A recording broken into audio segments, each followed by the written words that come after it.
Hey guys, it's Andrew, City Limits Homestead. Today we're working on the truck. So last weekend I did do some fishing. Told you I was going to do some catfishing. Didn't video any of it. Ended up catching a couple bluegill. That's it. Didn't catch any catfish. So didn't see real big reason of videoing anything. So guys, sorry about that. But today we are going to replace the rear end gasket on the F350, and also we're going to do some steering work under the front end, but mainly this video is going to be about the rear end.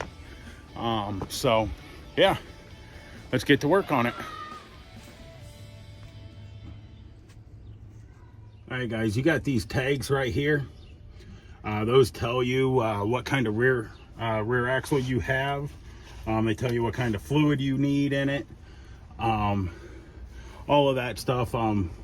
So if you can read the numbers off of that, give it to your parts store. They will be able to pretty much tell you anything and everything you need to know about this rear end. So I've already gone through all of that. I already know that mine is the Ford axle, or the Ford rear end, also known as a Sterling 10.5.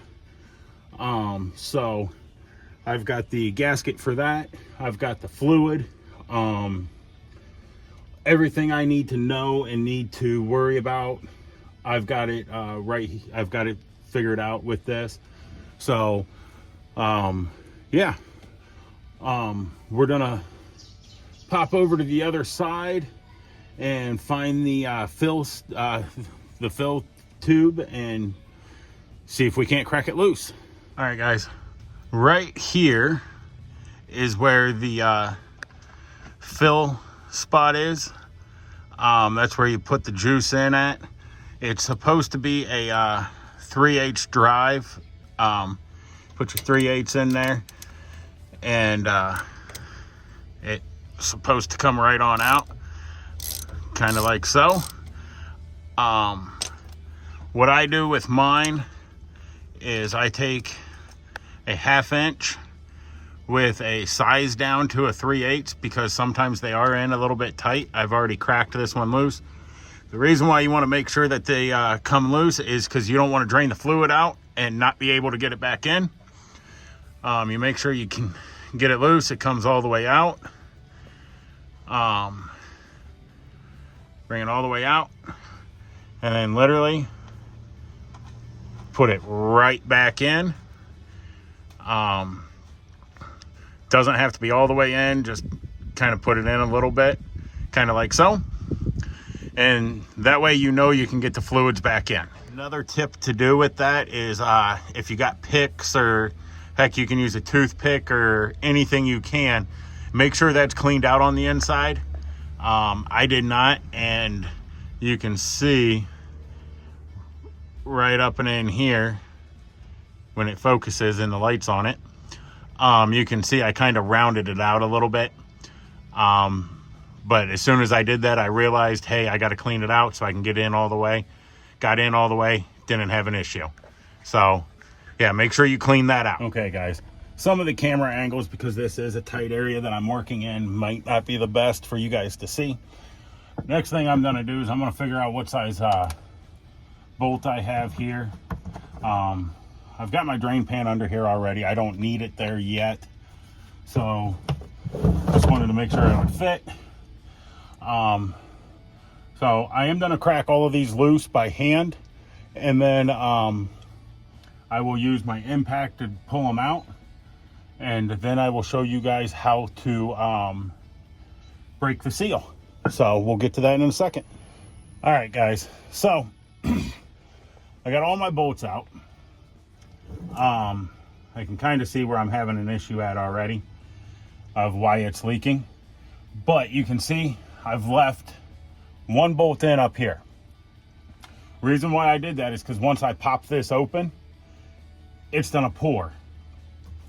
So instead of it just pouring out, it kind of controls the flow. Now the way I'm gonna do this is I'm gonna come in from the side, and it's better to do this with a instead of a screwdriver with a putty knife. But I can't find my putty knife right now. So make sure you do it nice and flat if you're using a screwdriver. Just like so. But you see how it really controls that pour, that flow coming out. So it should have taken a lot more than that to get that to break loose.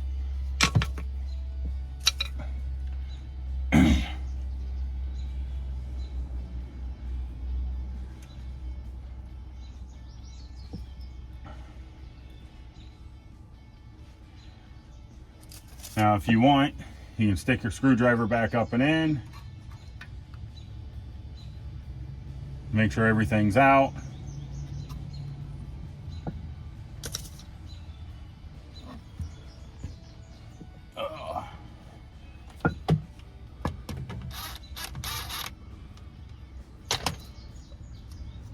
Go ahead and pull that last bolt, or you can let it sit here and drip.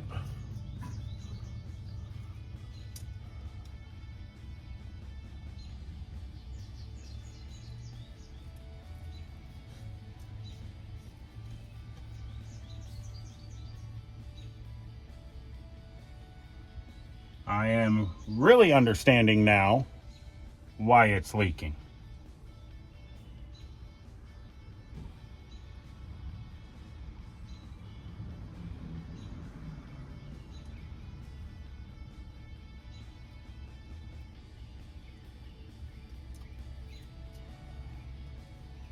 Set that off to the side. Now, guys, right now is a very, very critical time with this being open. You don't want dust in here and stuff like that. Now, yes, I'm doing this outside. As you can see, I'm in my driveway. But you can see down here on the bottom, it's what's called a, I believe they call it a sump. And that's where some extra oil will sit at. Kind of wipe off my hand. Try and get as much of that out as possible. Because that's where all the metal shavings go to. Whatever you do, do not spray brake cleaner up and in here. Well, I guess you can. I've always been told not to, so I don't. I just try and get it as good as I can with a rag, a lint-free rag. Alright guys, so now we got everything off there. Everything's drained out. We splashed out as much as we could of this sump. Now we want to take a clean rag and get more of it out, as much as we can soak out of it. That way, I don't know if you guys can see the color differentiation of it. It's kind of hard to. That way we get all of that out. There is a little bit of metal shavings in there. I'm not too worried about it, of the shavings that are in there,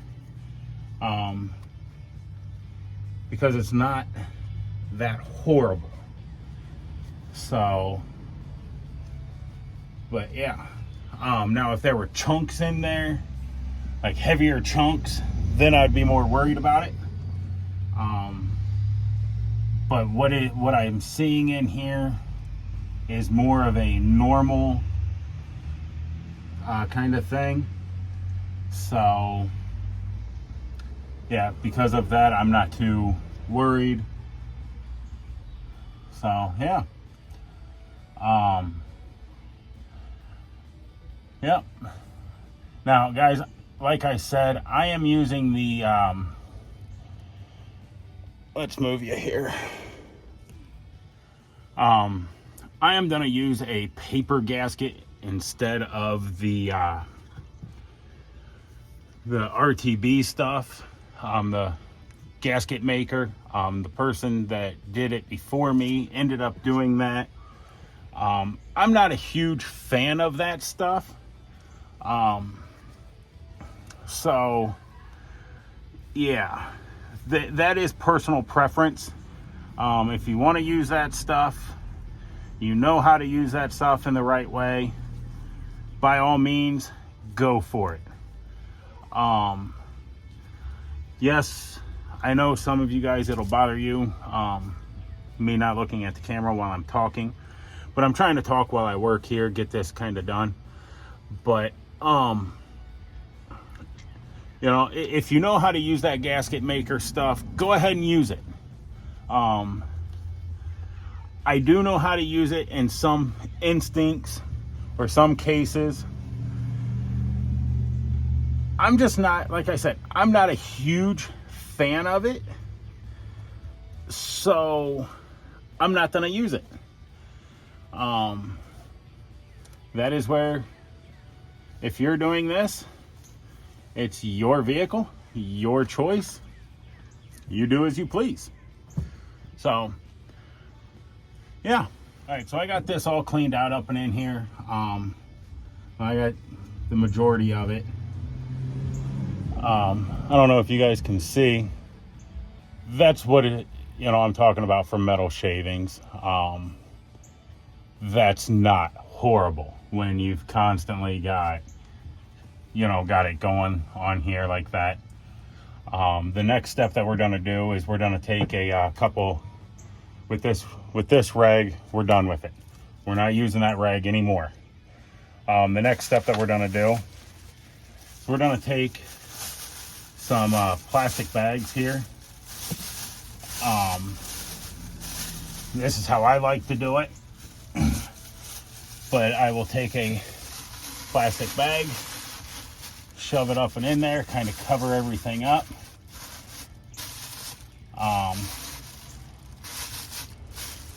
And then take another one, come up and underneath of that one, tuck everything in.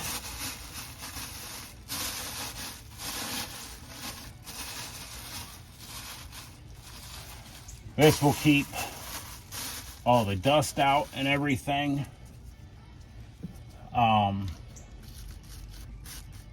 This way, as I am cleaning and working with cleaning around this area here, all the way around, I've got to clean that. As I am cleaning that, I can, I'm not gonna have to worry about getting dust in there. So I'm not gonna have to worry about dust, dirt, the grime and stuff like that. This is where it gets tedious at. You sit here with a knife, guys, and literally scrape it. And then after you're done with that, you take a piece of sandpaper and you sand it. So, and then after that, you take a cleaner and clean that surface. So when I get that all done, I will be back and show it to you.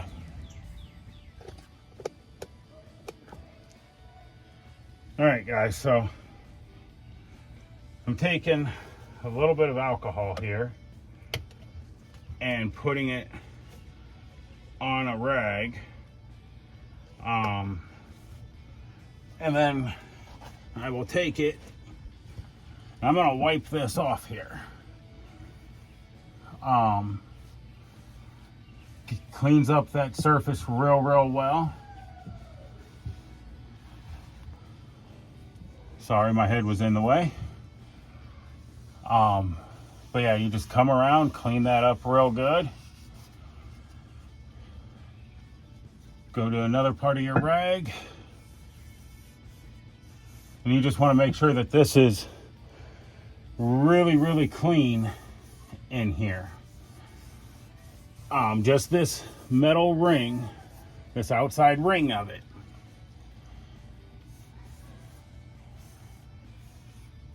So that way when you put your new seal on, you're for sure to have a good seal.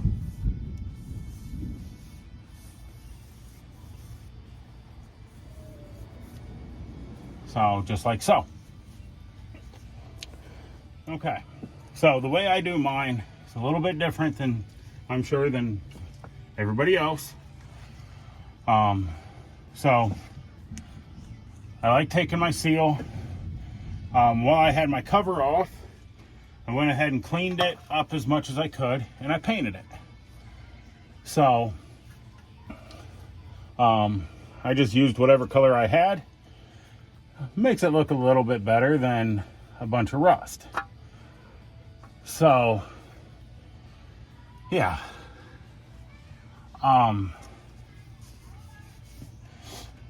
But I will put a bolt through like that with the seal, and I will go ahead and start lining up that one. Okay, so that top one there, start that in by hand, and then I will grab another one, kind of wipe it off if you want. If not, don't worry about it. And guys, putting these two in like this is just temporary of putting it in. So it's just to make sure all the holes are lined up. So right there's that. All right, guys, the things I do try and clean up if I'm not cleaning up the bolts are my tags.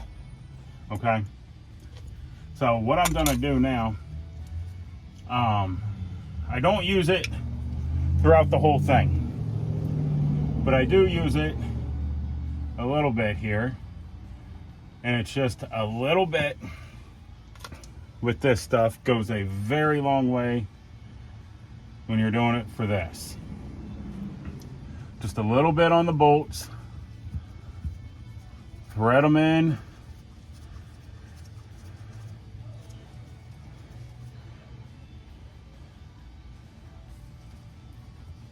and make sure you're kind of doing opposites. Doesn't have to be exact opposite right now. But this way you get a seal inside of those bolt holes too, at least on the threads, because some of these bolt holes go all the way through, which I don't know why Ford did it that way, but they did.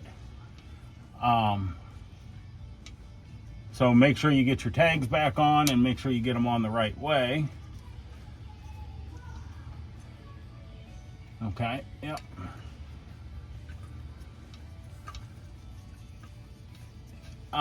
But I could not tell you exactly which ones they did it that way on,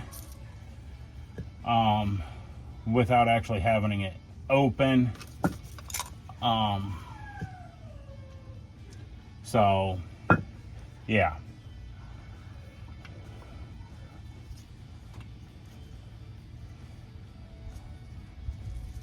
Yep, so this is how I do mine. Let me get all of these in. I will end up pulling out the ones that I have not yet put the sealant on. So yeah, I will end up pulling those out, putting sealant on them, and then going from there. All right, guys, so what I did is I took my wrench, my 1/2-inch wrench, and I started up at the top and I did opposite. So I went from here to here to here to here, and I just kept working around like that. Kept going around. Now that they're all snugged up and they're just snug, not very tight at all, I'm gonna take and I'm gonna torque them. Alrighty, so torque it. I got my torque wrench. What the torque specs are from what I found is 20 or 30 to 39 foot-pounds. So I set mine at 35. I'm gonna go ahead and start up here at the top again and just work my way around.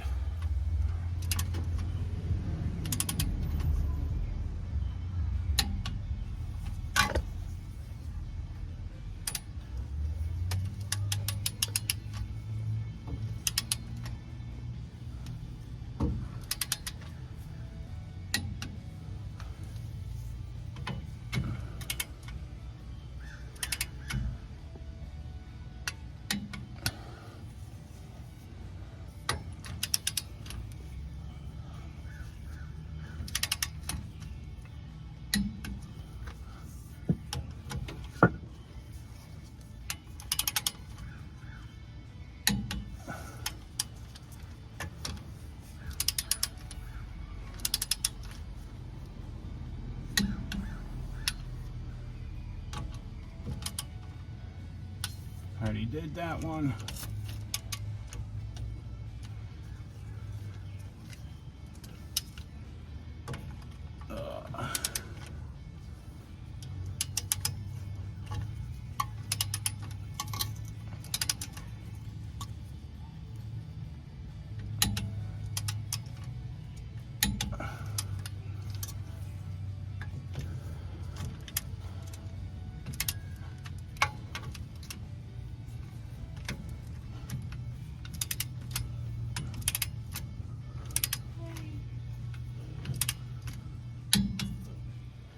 All right, guys, so once you get this last one torqued, you're torqued all the way around.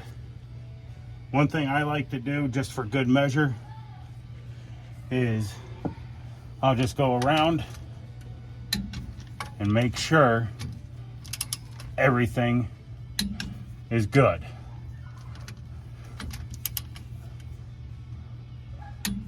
Get it to that final spec.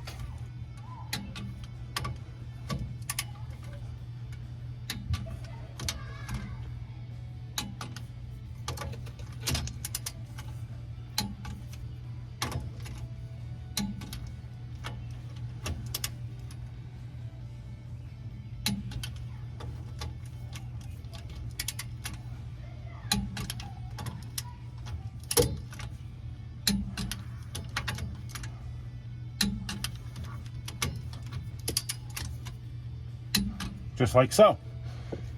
And now you're all torqued. All right, guys, now if you remember, we already did take and crack this loose. So what we're gonna do is we're gonna go ahead and pull this out all the way.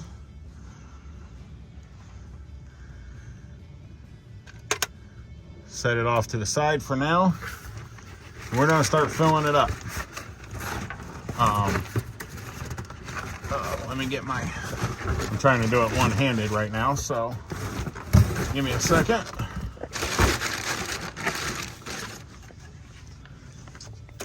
All right, I'm gonna try and do this one-handed, but these flex bottles, they're actually pretty cool. You just stick it in there like so and squeeze it. So let me get this in and then we'll be back and talk. All right, guys, so it kind of looks like I'm draining it again, but I'm not. I filled it up, and with that flex bag, makes it so much easier to where all you got to do is put it in. I kind of showed you, but it was kind of hard with one hand. So it's kind of hard to even hold a camera under the truck here. But it calls for 3 1/4 bag, like I want to say 3.25 quarts or something like that in this. So I filled it up. You're supposed to be able to stick your finger in here and just feel fluid. So which I kind of can. So what I'm doing is I am letting it drain the way it is, like this. Seeing that it's up like that, right there at the threads. So, which to me, that is almost perfect. So then I will put in my plug. I should have cleaned off my plug sooner, but it is what it is.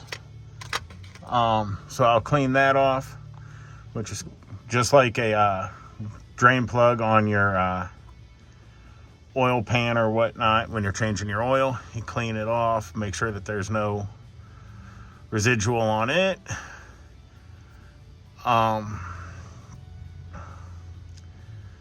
And yeah, you literally put it back in.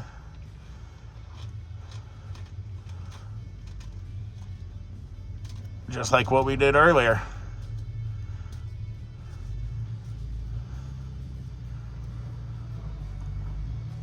Just like so. And then clean it all up.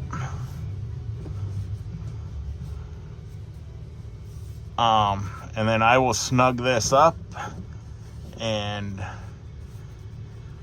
I will probably torque it down too. Guys, I wanted to throw this out here. If you don't want to do the little bags like I did, get one of these. It screws right on top of the quart bottle, and then you just pump it in. It makes it a heck of a lot easier when you do that. So you can do this pump. It's the Gear oil pump. I picked this one up off of Amazon, but you can do that, or you can do those flex bags. Either way you want to. It makes it so easy either way. So whichever way you wanted to do it, you can do it. Just wanted to show you that there was a couple different options. So remember, like, subscribe, hit that bell notification, and send it off to a friend. Thanks for watching. All right, guys, so there was no torque on that fill plug on that. So all I did was just tighten it down with a wrench. Got it fairly tight. Not super duper tight, just a snap of a wrist kind of deal to tighten it down. But yeah, so remember, guys, if you like the video, make sure you like and subscribe to the channel. We do other stuff than just homesteading stuff, I guess. So a little bit of mechanic here, a little bit with the rabbits, a little bit in the garden. It all depends on what's coming up. Yeah, I know the past few videos have been quite a bit about the gardens, or about the gardening. We did a video about fishing. No, I did not catch anything, but I am going back out here soon. I'm going out with some friends. Unfortunately, I will not be able to video that, but I'm going out walleye fishing. But I will let you guys know how I do on that. So yeah, guys, stay tuned, and we'll keep on going. Like, subscribe, hit that bell notification, and even help me out a little bit and send it over to somebody so we can get those subscribers up. Because remember, if we hit that 250 mark, I'm gonna get some t-shirts made and send out a free City Limits Homestead t-shirt to a random subscriber. So guys, thanks for watching, Enjoy. Have a great evening.